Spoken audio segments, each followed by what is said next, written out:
And welcome back to another episode of Neuqua Connection. I am your host, Jim Reindl. I am sitting down with John Chevalier, a former scrum half for Chicago Lions RFC and the current head coach of Neuqua Valley Wildcats rugby. So, obviously back in the day, rugby always been around in the United States, but more on the fringes. How were you able to get your start? How was I able to get my start? I grew up overseas in Sydney, Australia. So I started playing rugby when I was about 8 or 9 years old. And then when we moved back to the States and when I was a high schooler, I didn't play in high school, but then picked up playing rugby again in college at Purdue University. So how'd you get your start with the Lions? A good friend of mine had graduated the year prior and went to play for the Lions, and then just reached out to me after I graduated and showed up for some practices and went from there. I mean, the Lions must have been an amazing experience. You obviously had Will during that time. What was it like having to balance being a father and playing for the Lions at the exact same time? So I have 3 boys. Will's the middle, and then my oldest son was born right as I was wrapping up my career. So it was only a couple of years. That was hard to balance that, but would travel into the city to train, come back late at night, go to work, made it work. My wife was pretty accommodating as well, so she deserves credit for that. Yeah, so compared to now, high school rugby is definitely on the rise in the United States. What was the state of high school rugby like back then? There was no high school rugby back then, so back in the 90s, early 2000s, there was no, I think back in 2001 is when Rugby Illinois formed, and that's when high school rugby started again. Prior to that, there had been some high school rugby, I think in the early 80s, and then was disbanded after a couple of years and then reinstated back in 2001, I think. That's very interesting. So, compared with now, Neuqua, obviously a D1 club in Rugby, Illinois. There are only 10 D1 schools. Do you know of any possible schools that are looking to go up to D1? Sure. I think Glen Ellen, which is mostly kids from Glenbard West and Glenbard South, will probably come up next year. Other clubs, maybe Arlington or the South Suburban Cobras, based down in Lincoln Way. Obviously some very tough competition there. Glen Ellen, although losing to the Fresh Offside, has traditionally been a very strong side. Do you like where we're at, where your team is at right now, with being state champions 2 years in a row, going for a three-peat? Will the increased competition bring any pressure? Try not to think about it too much. We just play one game at a time, but we're obviously happy with where we're at. We've got a big game tonight against Morton High School, who we played in the championship game last year.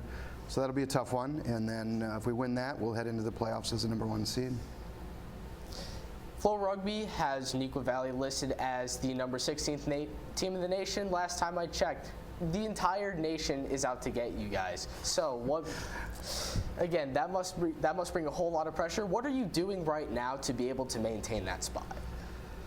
Actually, this week we moved up to 10, so we're pretty proud of that. I think we just stay focused on the basics. We don't get too worried about rankings and who we're playing and that kind of thing. We go out and play our game, then the results take care of themselves. Obviously, Eagle Impact Rugby has definitely shown a lot of interest in some juniors and some of the fresh off players. Yep. Do you feel confident in your players will be able to make and succeed on that national side? Yeah, I do. I think we've got a number of players from all 4 grades that have the ability to make that Eagle Impact side and progress through representative side rugby and have a shot to represent the United States. Your son, Will, obviously has had some experience with Eagle Impact. Have you had any association with the organization other than Will? Have you helped out at all, or? No, I haven't. One of the coaches that actually got Will into the program was my oldest son's college coach, so that's where we made that connection.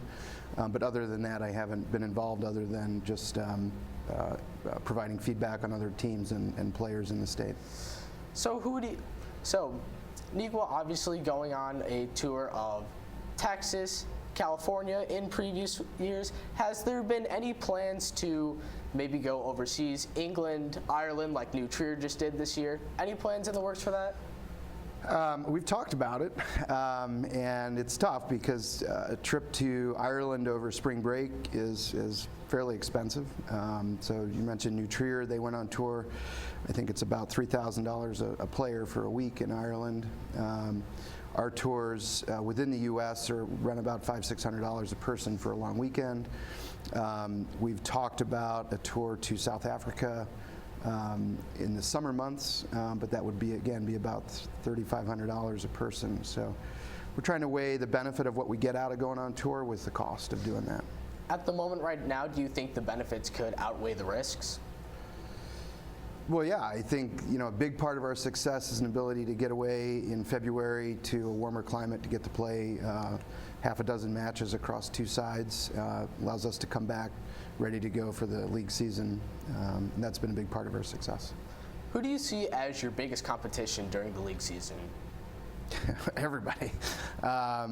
There's at any given week, the other three sides in the Suburban Conference are all very good, and then as we know from match against Brother Rice, non-league match against Brother Rice, that they're very good, and it looks like Marist is a good side this year too.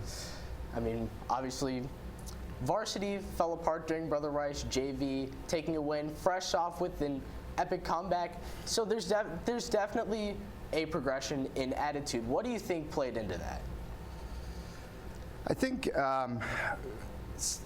the varsity loss to Brother Rice was definitely a case of us maybe overlooking them and thinking about prior 2 years' results against them, which were pretty favorable to us. And then I think the JV side kind of took that to heart and didn't get too full of themselves. Frostsoft had a huge comeback against Brother Rice, and I think that's just a function of that group really gelling as a team and coming together in that one. I mean, it's obviously great to see your team improve, but your team is obviously very, very strong. But what are some potential weaknesses in your team? Depth. If we pick up some injuries, that's going to be a challenge. Certainly with the Frostsoft team, we need more players. So if anybody's interested, you're always welcome to come out and play. For varsity and JV, it's just depth, really. I think as long as we stay healthy, we'll be in good shape. I know definitely a lot of underclassmen having to run matches with only 15, 16 guys at a time. For anyone out there interested in playing rugby, is anyone not from Neuqua accepted? So technically, we're a multi-school team, so we have had players in the past from other schools play for us. We don't specifically go out and recruit from other schools, so if somebody were to approach us that didn't have rugby at their high school and wanted to play for us, we'd consider it. I mean, it's definitely great that at the club level, you are allowed to take in other schools. Have you heard any updates on the status of rugby as a school sport through the IHSA at all? Do you think it'll get there eventually? Yeah, I think Rugby Illinois is the governing body for high school rugby in the state today, and the long-term goal would be for it to be an IHSA sport, but we're realistically at least 5 to 8 years away from that. Well, thank you. Thank you so much for answering questions on your story, the state of high school rugby. Definitely great to have you. That is all the time we have today, unfortunately. For Neuqua Connection, I'm Jim Reindl. Thanks, Jim. Good job.